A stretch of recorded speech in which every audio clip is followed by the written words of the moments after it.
বীৰ শ্বহীদ প্ৰাঞ্জল পাছনিৰ প্ৰতিমূৰ্তি স্থাপন উন্মোচনী অনুষ্ঠান। চৰাইদেউ জিলাৰ ধুনালী গাঁও পঞ্চায়তত ৭ আগষ্ট তাৰিখে দিনজোৰা কাৰ্যসূচীৰে দেশৰ বাবে আত্মবলিদান দিয়া বীৰ শ্বহীদ প্ৰাঞ্জল পাছনিৰ প্ৰতিমূৰ্তি স্থাপন আৰু উন্মোচনী সভা অনুষ্ঠিত হৈ যায়। চৰাইদেউ জিলাৰ বিমলাপুৰ অঞ্চলৰ পিতৃ ডিম্বেশ্বৰ পাছনি আৰু মাতৃ অৰুণা পাছনিৰ সুযোগ্য সন্তান Pranjal Pachni. Central reserve police force 149 বেটেলিয়নৰ সৈনিক প্ৰাঞ্জল পাছনি ছত্তীশগড় ৰাজ্যত কৰ্মৰত অৱস্থাত মাওবাদী বিদ্ৰোহীৰ লগত মুখামুখি সংঘৰ্ষত বীৰত্বৰে যুদ্ধ কৰি দেশ মাতৃৰ বাবে প্ৰাণ আহুতি দিছিল। মহান বীৰ শ্বহীদ প্ৰাঞ্জল পাছনিৰ প্ৰতিমূৰ্তিটো নিৰ্মাণ আৰু স্থাপনৰ সমস্ত ব্যৱস্থাপনা কৰিছে প্ৰাক্তন সাংসদ তথা অসম ঔদ্যোগিক উন্নয়ন নিগমৰ অধ্যক্ষ তপন কুমাৰ গগৈয়ে। পুৱাৰ বৃক্ষৰোপণ কৰে প্ৰফুল্ল বুঢ়াগোহাঁই, গুৰুপ্ৰসাদ গগৈ, কুলেধৰ গগৈ আৰু শৰৎ বৰগোহাঁয়ে। দিহানামেৰে অনুষ্ঠিত হোৱা কাৰ্যসূচীত শ্বহীদ পৰিয়াল আৰু বিশিষ্ট অতিথিসকলক চিনাকি আৰু সম্বৰ্ধনা জনায়। প্ৰাক্তন সাংসদ তপন কুমাৰ গগৈয়ে ফিতা কাটি মুকলি কৰাৰ পাছতেই শ্বহীদৰ পিতৃ ডিম্বেশ্বৰ পাছনিয়ে বীৰ শ্বহীদ প্ৰাঞ্জল পাছনিৰ প্ৰতিমূৰ্তি উন্মোচন কৰে। CRPFৰ জোৱানসকলে সামৰিক অভিবাদন জনাই বীৰ জোৱানজনক সন্মান প্ৰদৰ্শন কৰে।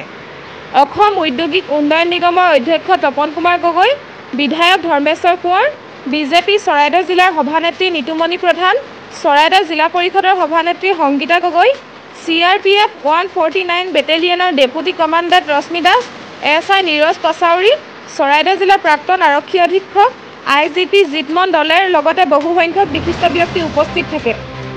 চৰাইদেউৰ পৰা Ratul Gogoi report, any voice.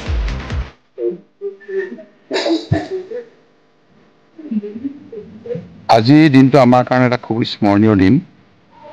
আমাৰ এই অঞ্চলৰ বীৰ শ্বহীদ প্ৰাঞ্জল পাছনিৰ এটা পূৰ্ণাংগ প্ৰতিমূৰ্তি আজি ইয়াত আনুষ্ঠানিকভাৱে উন্মোচন কৰা হ'ল। আজি CRPFৰ অফিচাৰসকলো আছে, তেওঁলোকৰ পিতৃ মাতৃসকল আছে, তেওঁলোকৰ পৰিয়ালৰ অন্যান্য সদস্যসকল আছে আৰু স্থানীয় বিভিন্ন ঠাইৰ পৰা অহা ৰাইজসকলো আছে।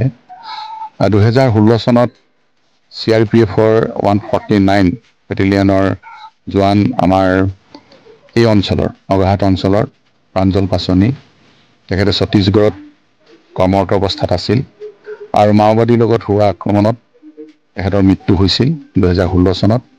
আৰু তেতিয়াৰ পৰাই আমি সকলোৱে লগ লাগি তেখেতৰ স্মৃতি জীয়াই ৰাখিবৰ কাৰণে বা পৰিয়ালো বিচাৰিছিল যে তেখেতৰ স্মৃতি যাতে জীয়াই ৰাখিব পৰা যায়, উঠি অহা নতুন প্ৰজন্মই যাতে প্ৰাঞ্জল পাছনিৰ বিষয়ে জানিব পাৰে, আৰু সেইবাবে এটি পূৰ্ণাংগ প্ৰতিমূৰ্তি নিৰ্মাণৰ কথা চলি আছিল। সকলোৰে আহ্বানত আমি সকলোৱে লগ লাগি ইয়াতে এটি পূৰ্ণাংগ প্ৰতিমূৰ্তি আমি নিৰ্মাণ কৰি উলিয়ালোঁ।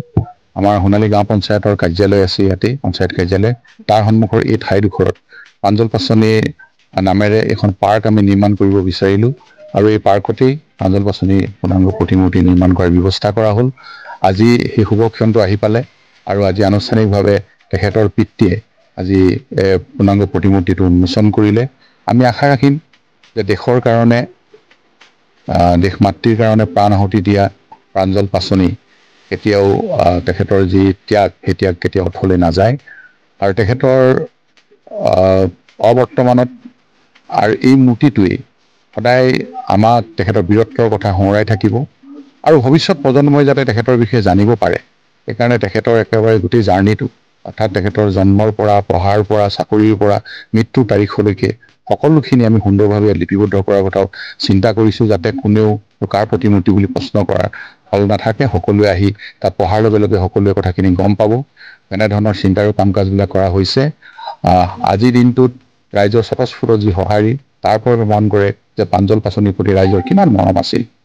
আৰু আমি আশা ৰাখিম যে প্ৰাঞ্জল পাছনিৰ এই বীৰত্ব, এই ত্যাগ নিশ্চয় অথলে নাযায়। প্ৰাঞ্জল পাছনিক দেখি বহু ল'ৰাই এতিয়া CRPFৰ চাকৰিত বা আৰ্মি চাকৰিত জইন কৰিবৰ কাৰণে উদ্যোগ হৈ আছে।